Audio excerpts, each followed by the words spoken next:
25 তারিখে শিপমেন্ট 1000 কাজ বডিতে কি কি লাগাতে হবে বিস্তারিত বলবো এই ভিডিওতে। ডিশান সুইটার ফ্যাক্টরি চায়না। এখানে 1000 পিস কাজে 2টি স্লিপ জয়েন্ট 2টি বটম জয়েন্ট করা হচ্ছে। কেউ যদি কাজ করতে চান তাহলে কমেন্ট বক্সে যোগাযোগ করতে পারেন 25 তারিখের আগে। আস্তে আস্তে আমার ওয়ালটা করো না।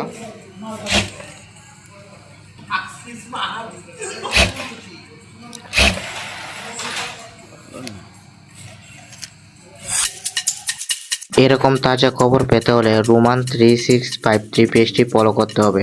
কেউ যদি কাজ করতে চান তাহলে কমেন্ট বক্সে আমার সাথে যোগাযোগ করতে পারবেন।